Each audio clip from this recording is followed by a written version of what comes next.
디모데후서 두 번째 시간인데요. 1장 8절부터 18절까지 보도록 할게요. 1장 8절부터 18절까지입니다. 네, 우리 한 절씩 보겠습니다. 그러므로 너는 내가 우리 주를 증언함과 또는 주를 위하여 갇힌 자 된 나를 부끄러워하지 말고 오직 하나님의 능력을 따라 복음과 함께 고난을 받으라. 하나님이 우리를 구원하사 거룩하신 소명으로 부르심은 우리의 행위대로 하심이 아니요 오직 자기의 뜻과 영원 전부터 그리스도 예수 안에서 우리에게 주신 은혜대로 하심이라. 이제는 우리 구주 그리스도 예수의 나타나심으로 말미암아 나타났으니 그는 사망을 패하시고 복음으로써 생명과 썩지 아니할 것을 드러내신지라. 내가 이 복음 위하여 선포자와 사도 교사로 세우심을 입었노라. 이로 말미암아 내가 또 이 고난을 받되 부끄러워하지 아니하면 내가 믿는 자를 내가 알고 또한 내가 의탁한 것을 그날까지 그가 능히 지키실 줄을 확신함이라. 너는 그리스도 예수 안에 있는 믿음과 사랑으로서 내게 들은 바 바른 말을 본받아 지키고 우리 안에 거하시는 성령으로 말미암아 내게 부탁한 아름다운 것을 지키라.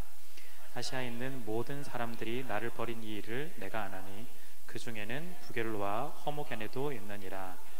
원하건대 주께서 오네시포로의 집에 긍휼을 베푸시옵소서. 그가 나를 자주 격려해 주고 내가 사슬에 매인 것을 부끄러워하지 아니하고 로마에 있을 때에 나를 부지런히 찾아와 만났음이라. 원하건대 주께서 그로 하여금 그날에 주의 긍휼을 입게 하여 주옵소서. 또 그가 에베소에서 많이 봉사한 것을 내가 잘 아느니라. 아멘. 네, 제가 지난주에 그 디모데후서 말씀을 좀 드리고 피드백을 좀 받았습니다. 네, 공식적으로 받은 건 아니고요. 네, 피드백을 좀 받았는데 그래서 좀 감사했고 제가 또 더 고민하는 한 주였습니다. 내용이 뭐였냐면요, 우리가 어쩌면 헌신하고 또한 이 마음을 드러내는 데 있어서 약간 지금 내 상황을 봤을 때 내가 오히려 좀 더 받아야 될 것 같은데 내가 좀 더 헌신하려고 하니까 이게 좀 이해가 잘 되지 않는데 잘 받아들여지지 않는다, 약간 이런 피드백이었습니다. 그래서 오히려 너무 감사했습니다. 그게 아니었다면 저도 피상적으로 이 고난에 대해서 좀 더 이야기했을 것 같은데 오히려 이 피드백 때문에 고난에 대해서 조금 더 깊이 한 주간 생각해보고 또한 여러분들에게 이 고난이 뭘까를 좀 더 말씀을 통해서 들릴 수 있게 되는 것 같아서 저는 좀 되게 감사했어요. 그래서 네, 피드백 계속해서 주시면 좋겠고요. 네. 네. 공식적으로 제가 받지는 않았지만 네, 개인적으로 주셔도 괜찮을 것 같아요. 네. 그래서 그 고민을 하게 됐고 그 내용이 사실은 오늘 내용입니다. 오늘 8절부터 18절까지 이어지는 내용이 고난이 관련된 내용인데 한 번 더 좀 더 깊이 있게 한번 묵상을 해보고 정리를 해보고 또한 여러분들과 좀 나눠보고자 합니다. 그래서요, 오늘은요 이 고난에 대해서 특히 복음과 함께 받는 이 고난에 대해서 조금은 다른 관점으로 우리가 좀 보려고 해요. 정확하게 말하면 그냥 단순한 고난이 아니라 복음과 함께 받는 고난입니다. 그래서 제가 바라기는요, 이 말씀이 여러분들에게 다 이해가 되지 않을 수도 있고요. 왜냐하면 본인 개인의 상황이 다르기 때문에 다 이해가 되지 않을 수도 있고 받아들여지지 않을 수도 있고요. 그럼에도 여러분들이 약간은 좀 큰 그림을 가지고 복음과 함께 받는 고난에 대한 여러분들의 기존 인식을 조금 바꿔보면 어떨까라는 생각을 했습니다. 그래서 오늘 말씀을 들으실 때 적용하실 때요, 다른 사람한테 적용하지 마시고 자기에게 적용을 해주셨으면 감사하겠습니다. 그런 거 있죠. 지금 뉴스에도 많이 나오겠지만 한국이든 전 세계이든 많은 고통과 고난 중에 있는 사람들이 있는데 그렇다면 저 사람은 어떻게 되는 거예요? 라고 우리가 충분히 질문을 할 수가 있는데요, 그 문제는 오늘의 내용과는 좀 다르게 또 풀어볼 만한 내용이고요. 그래서 그 전체 원론적인 아주 근원적인 고난에 관련된 그 내용이 아니라 오늘 본문 속에서 말하고 있는 복음과 함께 받는 고난에 대해서 오늘은 조금 이야기를 해보고자 합니다. 또 한 가지 부탁을 드리고 싶은 건 오늘 말씀을 들으실 때 여러분들 가운데 고통이 있고 어려움이 있고 고난을 받으시는 분이 분명히 있으실 거예요. 또 남들에게 이야기하셨던 분도 있겠지만 이야기하지 못하는 그런 고난을 당하시는 분들도 분명히 계실 텐데 그 고난을 혹시 잘못 받아들이셔서 그럼 내가 받는 게 고난이 아닌 거 아니냐라고 오해하시지 않았으면 좋겠습니다. 무슨 아직 말도 시작도 안 했는데 뭐가 너무 많죠 앞에. 네, 그래서 왜냐하면 기존에 우리가 인식하던 고난과 좀 다르게 보려고 해서 그래요. 그래서 오해하지 마시고 여러분들이 받는 그 고난은 기본적인 전제를 두고 있고 약간 우리의 시각을 좀 바꿔보려고 하는 겁니다. 그래서 그렇게 여러분들이 이해를 해주시고 받아주시면 좋겠습니다. 여러분, 우리가 인식하는 고난은 어떤 이미지일까요? 여러분들은 고난에 대해서 어떻게 이미지를 인식하세요? 예를 들어서 직장에서 우리가 최선을 다하고 있는데 뭐 꼰대 상사가 나타나서 내가 열심히 한 거에 대한 보상을 제대로 해주지 않는다든지, 나는 아무런 잘못이 없는데 나에게 마치 잘못이 있는 것처럼 뒤집어 씌운다든지, 그래서 사람들이 나에게 비난을 하거나 손가락질을 하거나 때로는 직장이나 학교든 어디든지 좀 혼자 왕따 같은 그런 경험들을 하게 만든다든지, 이런 것들이 우리가 보통 고난으로 느껴지는 부분들이에요. 특별히 우리가 생각해보면, 큰 그림에서 생각해보면 내가 진행하고 싶은 일들, 내가 이루고 싶은 일들이 있는데 그게 잘 되지 않을 때, 꺾일 때 나에게 어려움을 주시고 나에게 고난을 주신다라고 우리는 좀 생각을 하고 있습니다. 아마 코로나 때문에 여러분들이 훨씬 더 많이 느끼셨을 거예요. 사업을 하시는 분들은 더 안 되는 부분들이 너무나 많았고, 직장에서도 때로는 이직을 해야 되는 상황, 원치 않는 이직, 또한 원치 않는 퇴직을 해야 되는 상황도 생길 수도 있고요. 내가 계획했던 것들, 뭐 어떤 유학들 가능하겠죠. 특히 이런 부분들, 유학 같은 이런 부분들, 해외에 나가서 뭘 해야 되는데 원치 않게 아무것도 되지 않는 일들이 우리 있을 때 우리는 어떻게 느끼나요? 그래, 내가 고난을 받고 있어 라고 우리가 보통 생각을 하게 돼요. 이게 우리가 평상시 가지고 있는 고난에 대한 이미지라고 할 수 있습니다. 그럼 나는 고난에 대해서 어떻게 느끼고 있을까? 저도 똑같았던 것 같아요. 저도 서울영동교회 왔을 때 코로나 시작했거든요, 오자마자. 그래서 저는 여러분들이 느끼시겠지만 뭔가 생각도 엄청 많고, 또한 그리고 싶은 그림도 엄청 많고, 하고 싶은 것도 되게 많아 보이잖아요. 똑같았거든요, 4년 전에도. 근데 사실은 아무것도 할 수 있는 게 없었어요. 그래서 막 엉망진창이었죠.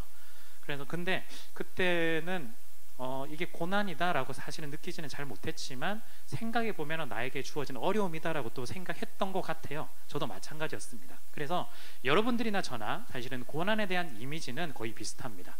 나에게 주어진 어려움들, 특히 내가 하고 싶은 일들, 내가 해야 되는 일들에 대한 꺾임, 그리고 내가 마땅히 했을 때 받아지는 보상이 제대로 안 됐을 때 그런 것들이 고난이라고 느껴지겠죠. 자, 그런데 여러분, 우리가 여기에 가지고 있는 문제점들, 네, 좀 기분이 나쁘시겠지만 문제점이 있어요. 두 가지라고 볼 수 있는데요. 먼저 첫 번째는요, 이건요, 믿지 않는 사람도 동일하게 느끼는 거예요. 네, 우리 믿는 사람만이 얻는 고난이 아니라 믿지 않는 사람도 똑같아요. 여러분들만 코로나 겪은 것이 아니고 믿지 않는 사람들도 코로나를 겪었고요. 여러분들만 직장에서 어려운 것이 아니고 믿지 않는 사람들도 직장에서 어려운 거예요. 다 똑같다라는 거죠. 우리가요, 이 고난이라고 자꾸 생각하고, 특히 하나님께서 주신 고난이야 라고 생각했을 때 문제점이 뭐냐면, 우리만 이런 어려움들을 겪는다라고 생각했는데 고개를 살짝만 옆으로 돌려보면 나보다 훨씬 더 어려움을 겪는 사람들이 훨씬 더 많다는 거예요. 그게 예수님을 믿든 믿지 않든 상관없이 모두가 느끼는 것이 이런 고난이다라는 거죠. 그래서요, 한마디로 얘기하면 이걸 고난이라고 우리가 할 수 없다라는 거예요, 사실은. 네, 우리는 그렇게 느끼겠지만, 네, 저 지금부터 아직 약간 서론격인데 기분 나쁘죠? 벌써부터 기분 나쁘죠? 아직 시작도 안 했는데. 자, 두 번째 문제점은 뭐냐면요, 이게 더 기분 나쁠 수 있는데, 이건 기독교적인 삶의 방식이 아니에요. 네, 우리가 이렇게 느끼고 있다는 것 자체가 성경이 말하는 성경적인 삶의 방식이 아니다라는 거예요. 그게 오늘, 사실은 이게 오늘의 주제인데요. 우리가 고난이라고 생각하면 어떤 거냐면, 어렵다라고 생각하기 때문에 최적으로 잘 풀어지는 방법이 뭐냐면, 최고의 선택은 회피하는 거예요. 맞닥뜨리지 않는 거예요. 나에게 오지 않는 거예요. 그것이 나에게 주어진 가장 큰 복이라고 생각하게 되고요. 만약에 나에게 고난이 왔다라고 하면 우리가 어떻게 해결하나요? 보통 하나님께 기도하고 간구하고, 하나님 이 고난을 이기게 해주십시오. 하나님 이 고난을 하나님께서 해결해 주십시오. 물리쳐 주십시오. 저도 그런 기도 계속합니다. 예, 기본적으로 하지만 우리가 이 고난에 대한 인식 자체가 사실은 나에게만 주어진 하나님의 어려움들과 고난이라고 자꾸 생각하면 이걸 이겨내야만 하고 극복해내야만 하고, 또한 때로는 이게 오지 않도록 아예 회피해야만 한다는 그런 인식이 우리 가운데 계속해서 가득 차 있는데요. 사실은요, 이거는 전혀 기독교적인 방식이 아니에요. 네, 그리고 성경적인 방식도 아니다라는 거예요. 만약에 여러분들 이게 기독교적인 방식이고 성경적인 방식이라면 우리가 성경에 따라서 그리스도인의 길을 가기 위해서 다른 사람들에게 복음을 전하듯이 추천해 줄 수 있어야 되는데 여러분들이 받고 있는 이 고난과 어려움을 추천해 줄 수 있나요? 안 되는 거예요. 왜 안 될까요? 이게 여러분들이 인식하기에 있어서, 인식을 하는 데 있어서 이게 성경적인 인식이 아니기 때문이에요. 이거 말이 좀 어렵죠. 네. 고난이라는 실제는 맞습니다. 맞는데 받아들이는 인식 자체가 우리가 일단 좀 잘못됐다는 거예요.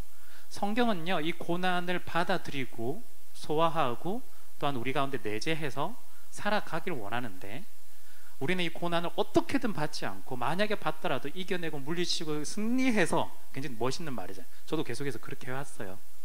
제가 그렇지 않다는 게 아니라, 그렇다면 이게 너무나 성경적인 거라면 추천해 줘야 되지 않는 거 아니에요? 우리가 예수 그리스도 믿는데 이 고난 함께 겪어야지. 만약에 제가 여러분들한테 저 목사님 너무 어려워야 하는데, 그래, 이건 성경적인 고난이야, 그래, 계속해서 받아야 돼. 아무도 청년이고 안 나올 거야. 저라도 안 나갔을 것 같아요. 목사님, 저는 지금 힘든데. 그래, 당연한 거야, 막 이러면서. 네. 근데 여러분들 미안하지만 제가 피드백 얘기를 처음에 계속 괜히 했네요. 피드백 막 엄청 올 것 같은데. 아니라는 거예요. 일부러 말씀을 드리는데 아니다라는 겁니다. 우리가요, 이 고난을요, 뭐라고 해야 될까요? 이 고난을 해결하기 위해서 간절히 기도하고 열심히 신앙생활해서 그걸 좀 이겨내 보려고 해요. 이게 당연한 건데요.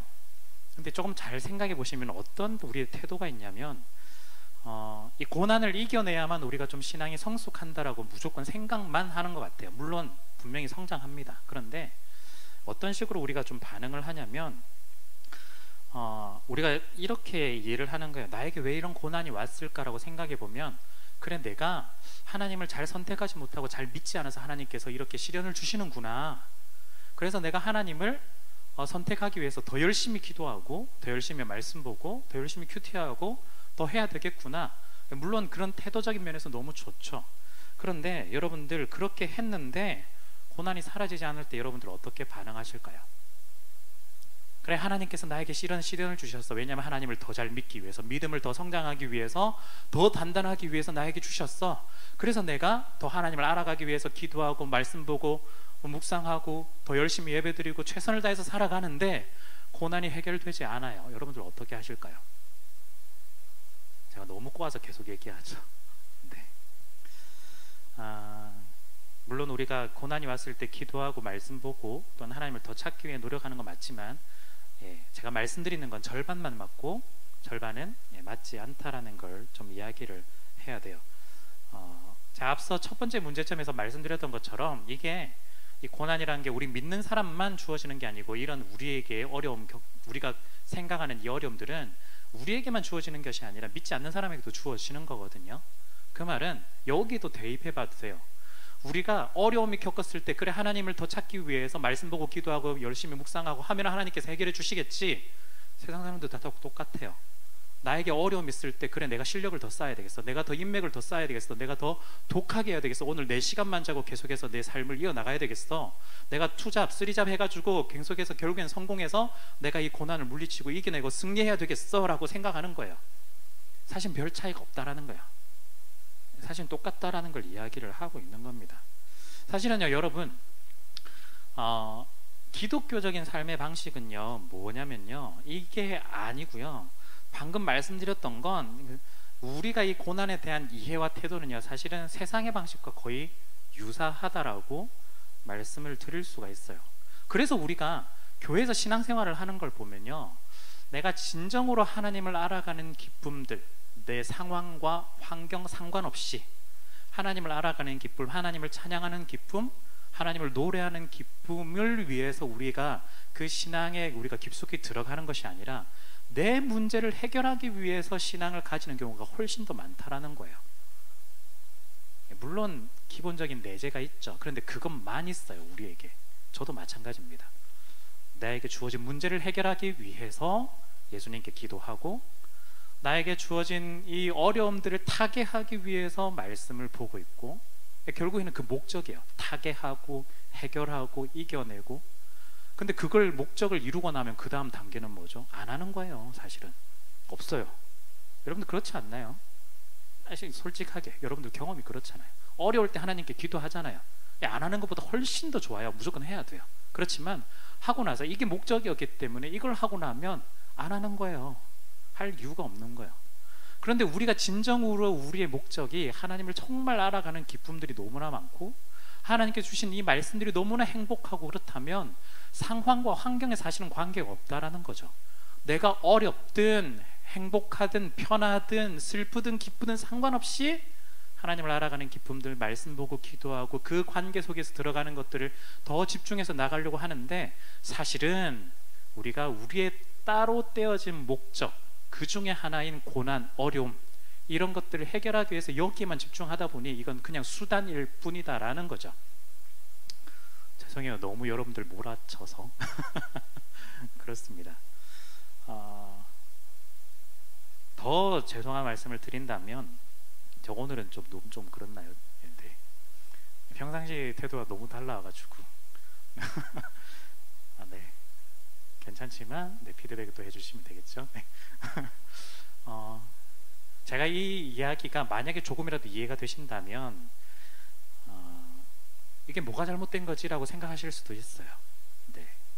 뭐가 잘못된 거지라고 생각하실 수도 있어요. 그러면 제가 또 말씀을 드린다면, 이런 생각이 든다면 정말 죄송하지만 여러분들은 전혀 성경적이지는 않아요. 전혀 믿음이 없다고도 할 수 있습니다. 죄송해요.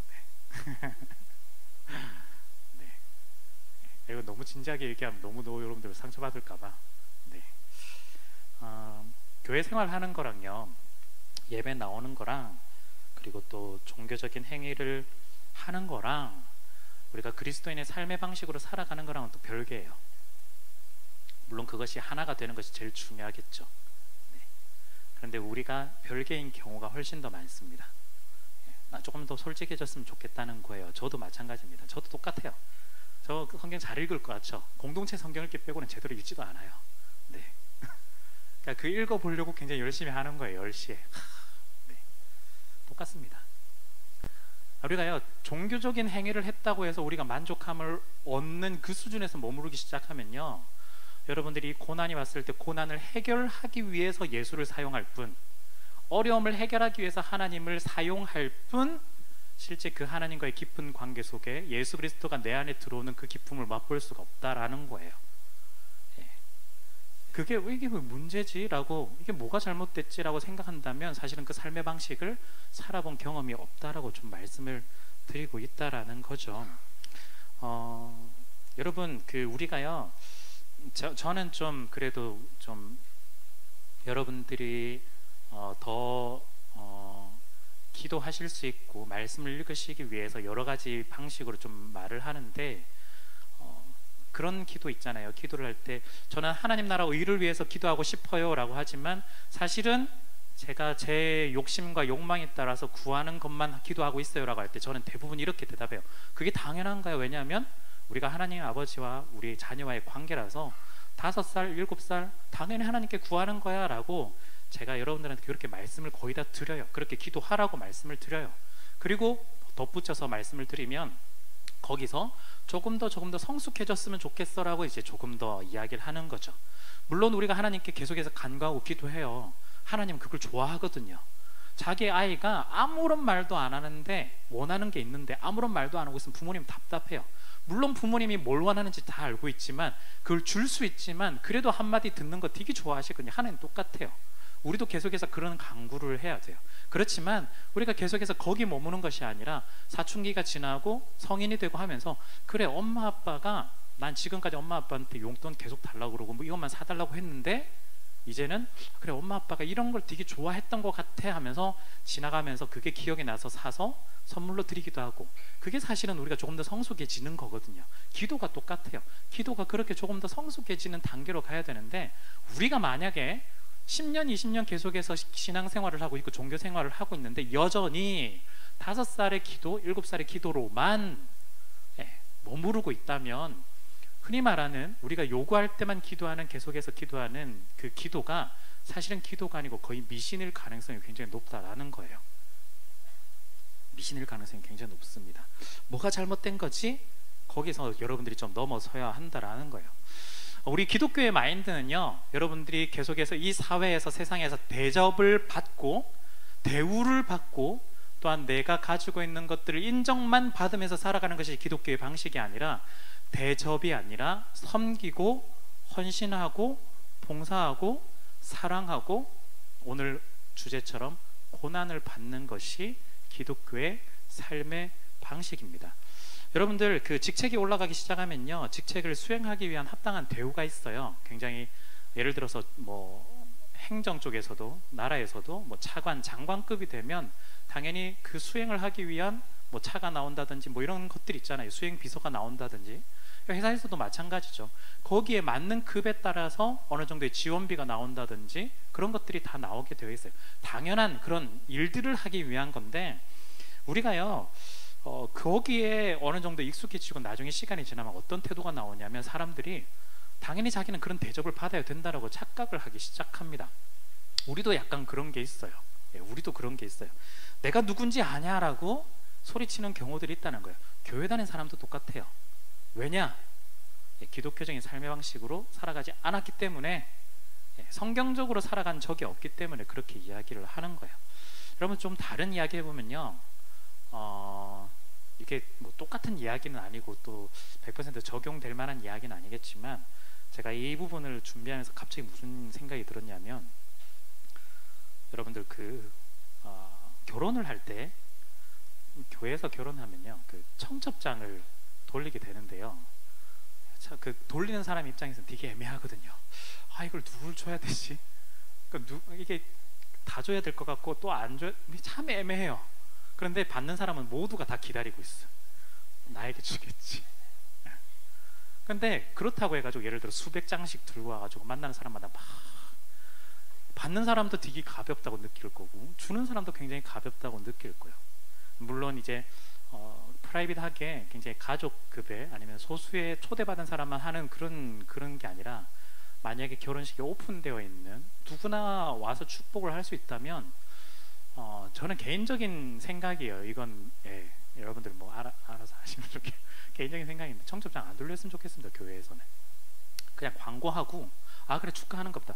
근데 그걸 자기가 어떻게 생각하냐면요, 나는 대접받아야 돼 생각해요. 나에게는 왜 청첩장 안 줘? 라고 자꾸 생각해요.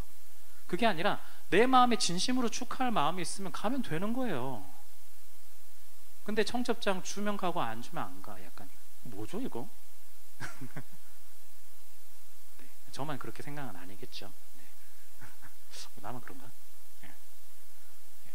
이게 약간 그런 게 있어요. 친구 사이라도 무슨 뭐 줘야만 무슨 내가 대접을 받는다 생각하고 약간 그렇게 생각하는데, 물론 그 사람의 성향에 따라서 진짜 뭐 계산적으로 주고 안 주고를 할 수 있는 사람도 있는 반면에, 어떤 사람은 진짜 막 뭐라고 해야 될까요? 허당이어가지고 정말 정신없이 하는 사람도 있거든요. 근데 그걸 너무 의미를 둬가지고 내가 대접을 받아야 되는데 나에게는 왜 안 줄까? 이렇게 생각하는 거예요. 진심으로 축복하려는 사람이 있으면 그렇게 가면 되는 거예요. 네. 저는 약간 그런 생각이 있거든요. 여러분 부서도 마찬가지입니다. 여러분들이 섬기는 부서, 다음 주는 우리 주일학교 거의 대부분이 여름 성경학교에서, 아마 우리 또 선생님들 많이 계시잖아요. 청년 일부는 진짜 많이 빠질 것 같은데, 굉장히 수련회로 다 나가시게 되거든요. 여러분들이 부서를 섬길 때도 마찬가지, 우리 청년회부도 마찬가지입니다. 내가 여기서 섬긴 게 얼만데 내 한마디 한마디가 굉장히 좀 위력이 있어야 되고 영향력이 있어야 되고, 부서 이기주의예요. 사실은 성경적이지 않아요.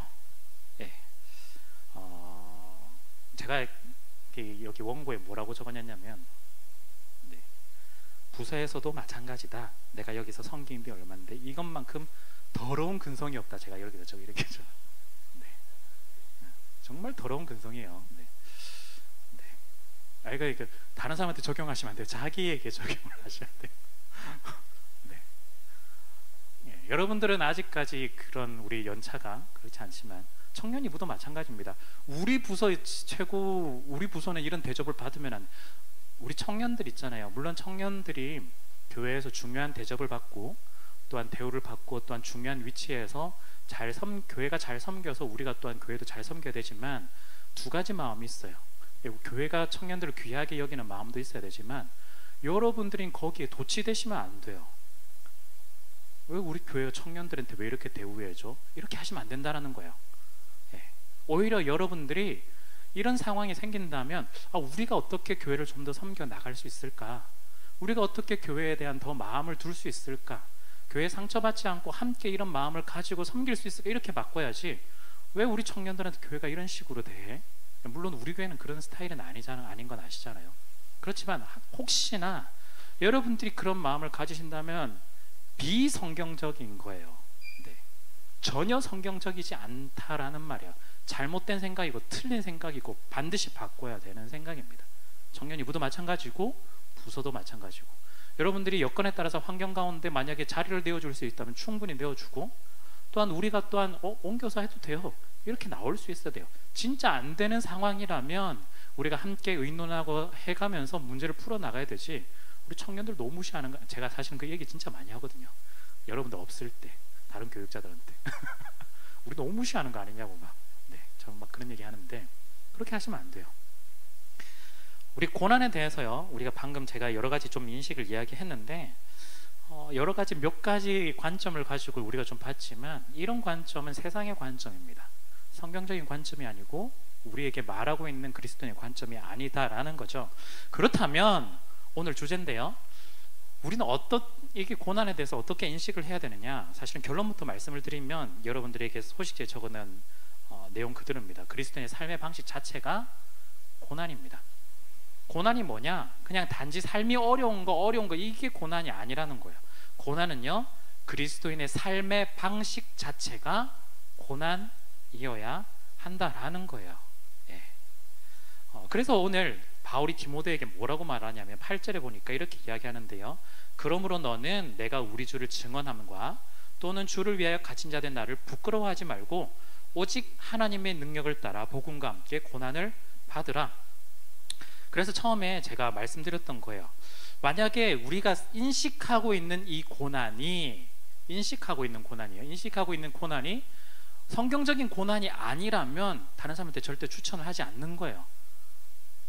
나 고난 받는 게 너무 행복해. 이거 완전 변태죠. 그렇지 않나요? 성경적이지 않다면. 그러니까 너도 이렇게 했으면 좋겠어. 이거 이상한 사람이에요. 근데 아주 정상적인 사람이라면 이 고난, 나에게 받는 고난에 안 주고 싶은 게 마음이에요. 옛날 어르신들 이런 이야기 있죠. 어르신들이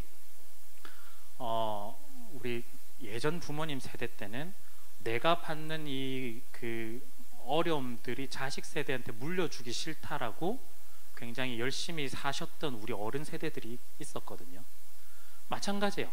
이게 고난이 안 좋다고 생각하니까 다 절대 물려주기 싫은 거예요. 이 고난에 대한 인식이 우리가 인식하기에 성경적이지 않은 인식을 가지고 있다면 절대 다른 사람한테 추천해 주지 않는다는 거죠. 바울이 이 고난이 안 좋은 고난이었다면 이렇게 얘기했을 거예요. 어떻게든 넌 도망쳐야 돼. 어떻게든 넌 회피해야 돼. 어떻게든 이 고난을 받지 않도록 해야 돼. 만약에 고난을 받는다면 누구한테 연락해. 만약에 고난을 받는다면 누구한테 얘기해서 어떻게든 풀려나도록 해야 돼 라고 이야기를 했을 거예요. 근데 바울은 뭐라고 이야기하죠? 복음과 함께 고난을 받으라 라고 이야기해요. 오늘 본문 뒤에도 등장하지만 바울을 떠난 사람들이 있어요. 왜 떠났을까요? 제가 지난주에도 언급을 한번 했는데요 사람들은 바울이 받는 이 고난을 실패라고 여겼기 때문이에요. 왜 실패라고 여겼을까요? 세상의 방식으로 고난을 여전히 보고 있었기 때문이에요. 여전히 세상의 방식으로 고난을 보고 있었기 때문에 어려움을 보고 있었기 때문에 이건 안 받는 게 제일 좋고 받는 건 결국 실패다. 바울 굉장히 멋있는 사람이라고 생각하고 뛰어난 사람이라고 생각해서 계속해서 따라다니고 이 굉장히 멋있다라고 생각했는데 결국 그 결말은 어떻게 되냐면 감옥에 갇혔던 거예요. 근데 이 감옥에 갇혔을 때 재판 과정을 보니 결국에는 죽을 목숨이라는 걸 이 사람들도 다 알게 되었어요. 어떻게 했을까요? 자기들도 다 떠났어요. 실패다. 이 고난은 실패다. 바울이 받는 이 모든 것들은 잘못됐다라고 판단하고 다 떠나 버렸다라는 거예요. 여러분, 제가 이 고난, 복음과 함께 고난을 받으라라고 되어 있어서 이게 어떤 의미일까 하고 다른 번역 성경을 좀 봤는데요.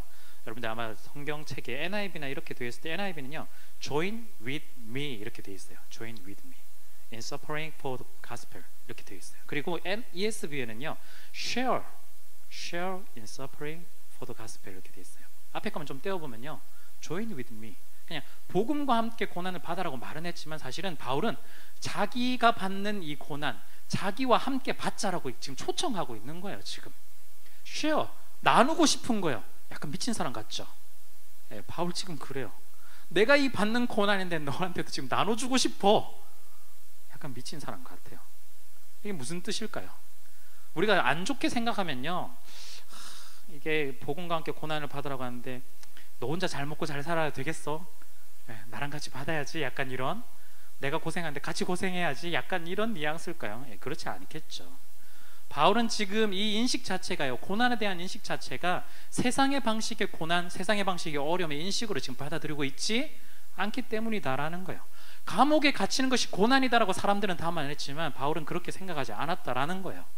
바울이 의도한 건요, 디모데가 있는 그곳에서도, 디모데가 사역하고 있는 그 삶의 현장에서도 자기가 받는 이 고난에 함께 join with me 할 수 있다, share 할 수 있다라고 이야기를 하고 있는 거예요.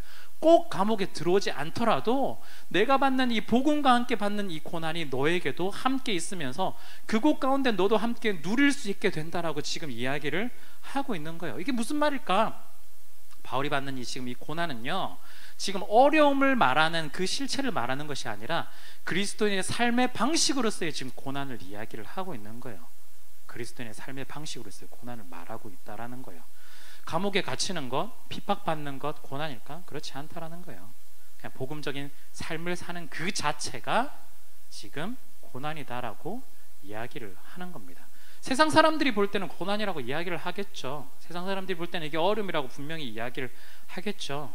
그런데 복음과 함께 받는 이 고난이 곧 그리스도인으로서 삶을 살아가는 그 자체라고 이야기를 한다면 인식이 이제 조금씩 우리는 달라질 수 있다라는 거예요.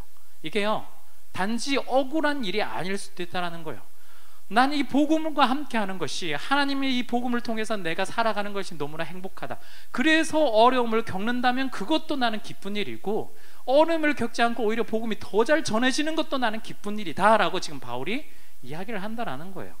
그래서요, 골로새서 1장 24절에는 어떤 이야기를 하고 있냐면, 골로새서는요, 감옥에서 보낸 편지거든요. 바울이 이렇게 이야기를 해요. 나는 이제 너희를 위하여 받는 괴로움을 기뻐하고 그리스도의 남은 고난을 그의 몸된 교회를 위하여 내 육체에 채우노라. 괴로움을 받는데 그걸 굉장히 기뻐한다라고 그래요. 변태냐? 아니라는 거예요.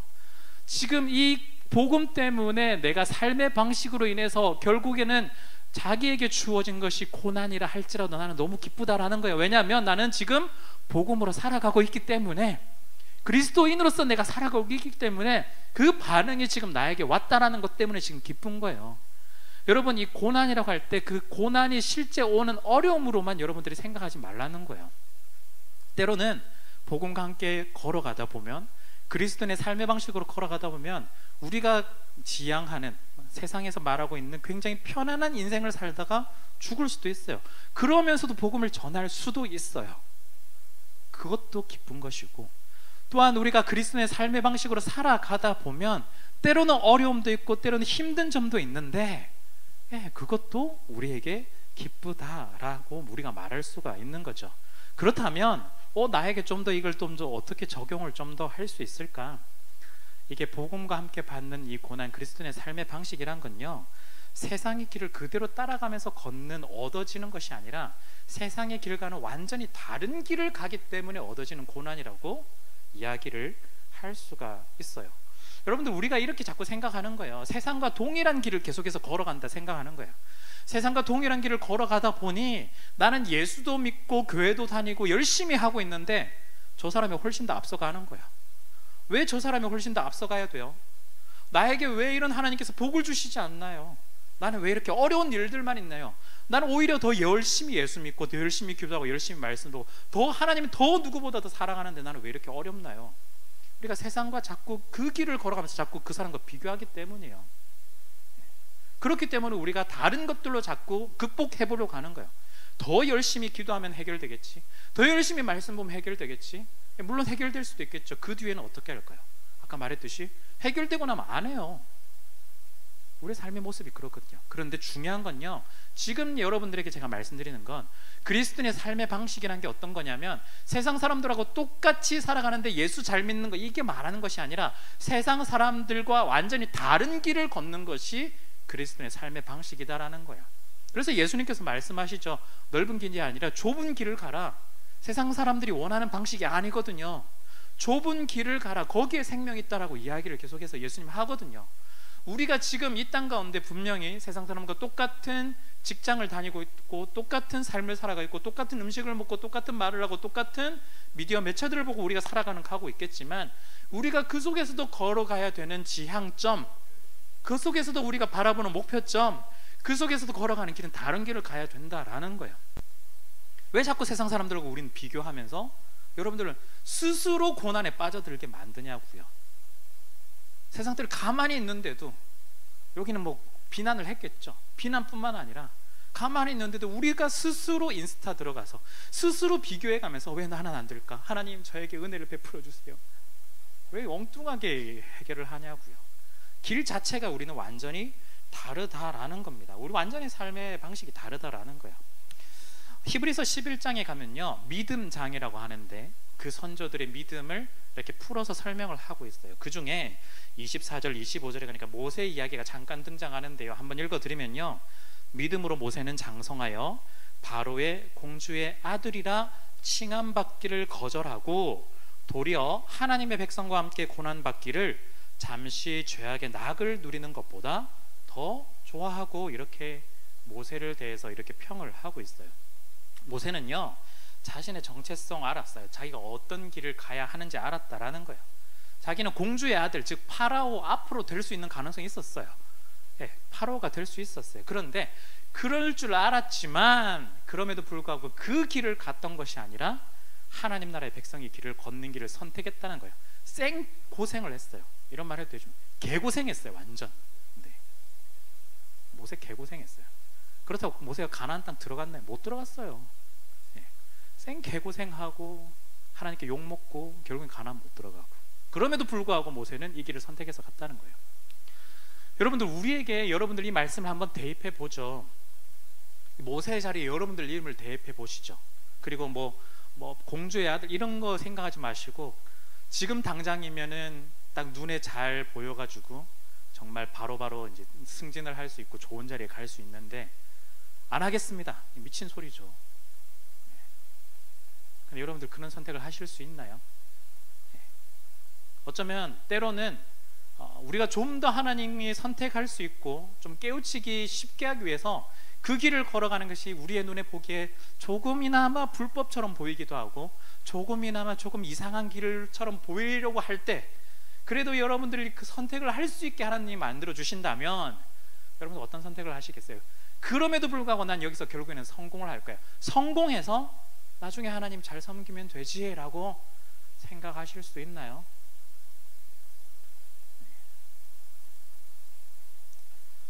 여러분, 우리에게 있어서요, 어쩌면 물론 우리 그리스도인들이 정말 정당하게 열심히 벌고 열심히 해서 성공하고 또한 누려야 되지만요,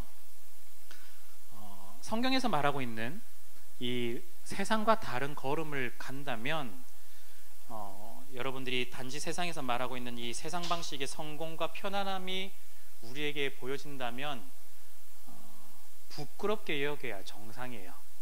부끄럽게 여겨야 정상입니다. 저도 쉽지 않아요. 너무 힘듭니다. 부끄럽게 여겨야 정상입니다.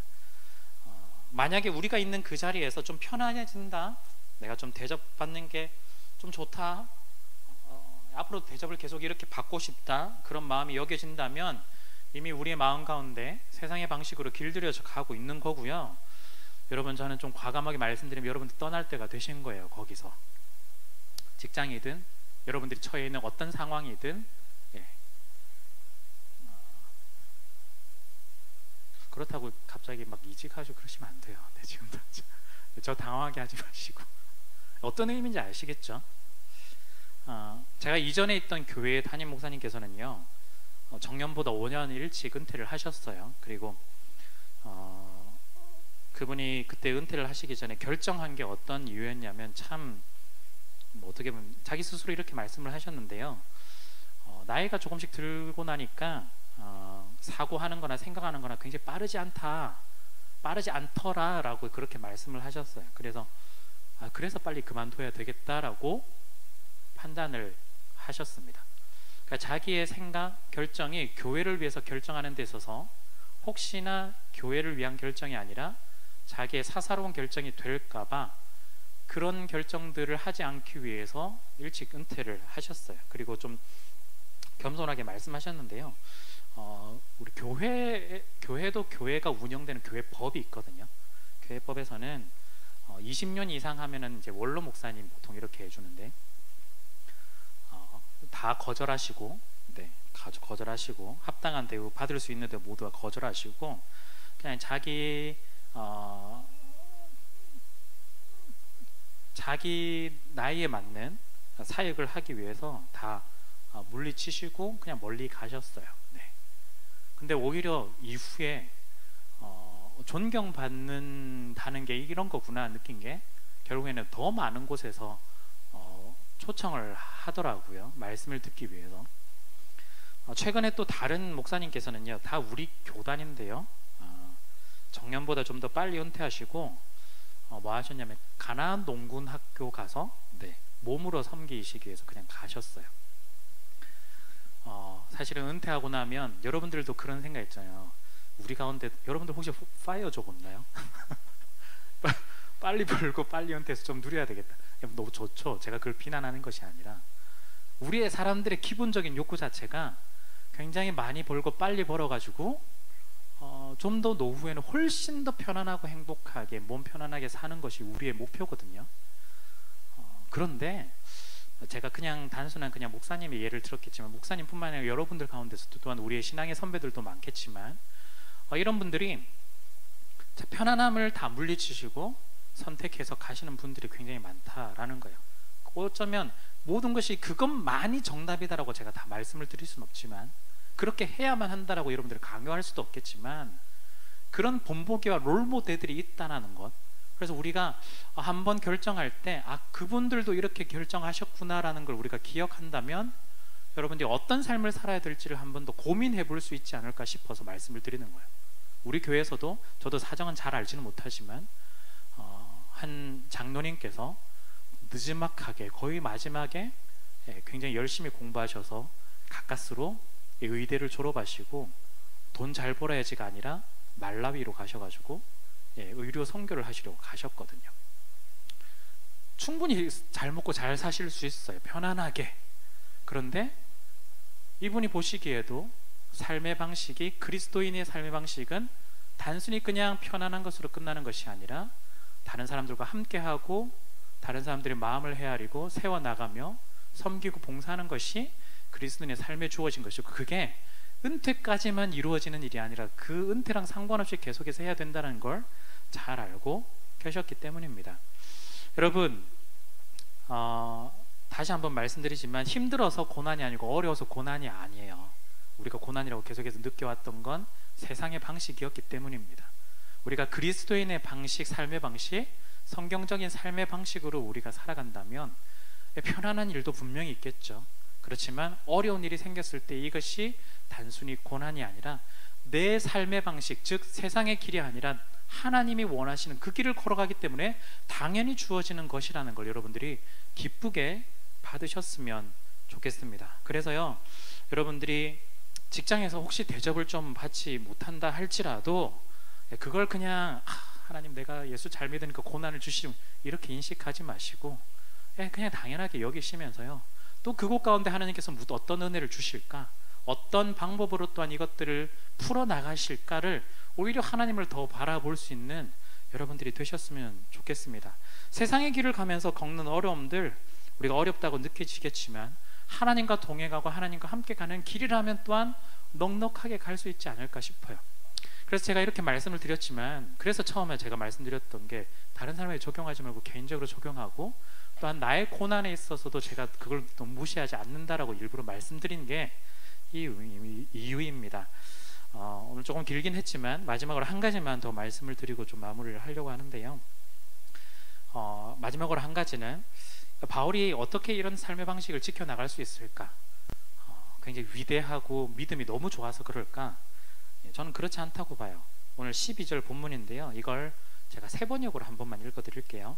그러므로 나는 이런 고난을 당하면서도 부끄러워하지 않습니다. 나는 내가 믿어온 분을 잘 알고 있고 또 내가 맡은 것을 그분이 그날까지 지켜주실 줄을 믿음을 확신합니다. 즉, 바울이 지금까지 이런 삶의 방식을 지켜올 수 있었던 건 뭐냐면, 내가 믿어온 그 분이 누군지를 잘 알고 있다라는 거예요. 하나님이 누군지를 알고 있다라는 거예요. 자기가 하나님이 어떤 분인지, 내가 이 길을 걸어간다 할지라도 버리지 않는 분, 내가 세상과 다른 방식으로 살아간다 할지라도 포기하지 않는 분, 끝까지 함께하고 동행하면서 이 길을 걸어갈 분, 즉 그분이 내가 지금 감옥에 갇혀 있는다 할지라도 지금도 내 곁에 계셔서 함께 손잡아 주시고 이 과정들 가운데 함께 해주실 분이라는 걸 바울이 너무나 잘 알고 있었기 때문에 내가 여기 감옥에 갇힌 것도 부끄러워할 일이 아니고, 오히려 복음과 함께 받는 고난으로 인해 그리스도의 삶의 방식으로 살아가는 것으로 인해 기쁘게 받아들이며 더 하나님을 신뢰할 수 있다라고 지금 고백을 하고 있습니다. 여러분, 바울이 하나님을 잘 알고 하나님을 믿은 것처럼요, 우리가 그리스도의 삶의 방식으로 살아갈 때 사실은 쉽지 않거든요. 네, 바울은 이렇게 추천을 했지만 저는 여러분들에게 잘 추천해 드리지 못하겠어요. 너무 미안해서 추천해 드리지 못하겠어요. 그렇지만 여러분들이 이 길을 걸어간다면 여러분들이 하나님께서 너무나 여러분들을 잘 아시고 여러분들 또한 하나님을 믿고 신뢰하기 때문에 넉넉하게 갈 수 있도록 도와주시지 않을까 싶습니다. 말씀을 좀 정리하겠습니다. 여러분, 복음과 함께 받는 고난요, 이거 복음을 전하면서 얻는 막 그런 거 아니에요. 복음을 전하기 때문에 얻는 어려움, 그런 거 아닙니다. 복음과 함께 받는 고난은 뭐냐? 그리스도인의 삶의 방식 그 자체가 고난이다라는 걸, 그 자체라는 걸 말하고 있습니다. 왜냐하면 세상이 원하는 삶의 방식으로 걷는 그 길이 아니라 하나님이 말하는 성경적인 삶의 방식, 그리스도의 삶의 방식, 하나님 나라의 백성의 삶의 방식으로 다른 길을 우리가 걷고 있기 때문입니다. 그렇기 때문에 여러분들 세상의 방식으로 오해하셔서 나 대접을 받지 못한다, 내가 뭔가를 얻지 못하고 내가 오히려 손해를 보는 것 같다, 어려움을 겪는 것 같다, 이렇게 느끼지 않으셨으면 좋겠습니다. 오히려 하나님과 함께 걷는 이 그리스도인의 삶의 방식의 이 길에 여러분들이 기쁨으로 한 걸음씩 더 내딛었으면 좋겠고요, 그 걸음을 가는 과정 속에서 하나님을 더 만나고 신뢰하는 그 걸음들을 느끼셨으면 좋겠습니다. 여러분, 바울이요 디모데를 초청했듯이 우리도 지금 초청하고 있는 거예요. Join with me. 네, 자기도 지금 초청하고 있는 거예요. 쉐어하기를 원해요. 지금 우리 가운데 초청하고 있습니다. 하나님도 우리를 지금 여기에 초청하고 있습니다. 여러분들, 고난의 초청장, 이게 너무 좀 부담스럽죠. 고난의 초청장 받아들이시겠습니까? 약간 이거 약간 게임 시작할 때 약간 시작 들어가는 것 같은데, 네, 받아들이실 건가요? 네, 네, 감사합니다. 여러분들이 이 말은요 너무 어렵게 생각하지 않으셔도 돼요. 그리스도의 삶의 방식에 내가 동참할 것인가, 동참하지 않을 것인가, 이렇게 이해하셔도 됩니다. 세상의 길이 아니라 하나님이 원하시는 그 길에 내가 걸어갈 것인가, 걸어가지 않을 것인가, 이렇게 이해하셔도 돼요. 네, 너무 어렵게 생각하지 않으셔도 됩니다. 그래서 여러분들이 한 주간 어떻게 살아낼 것인지, 어떤 길을 걸어갈 것인지, 어떤 삶의 방식으로 살아갈 것인지를 한번 고민하면서 이 초청장을 받아들고 초청장에 적혀있는 그 길을 따라서 여러분들이 한 걸음 한 걸음 걸어가실 수 있기를 간절히 바랍니다. 아멘.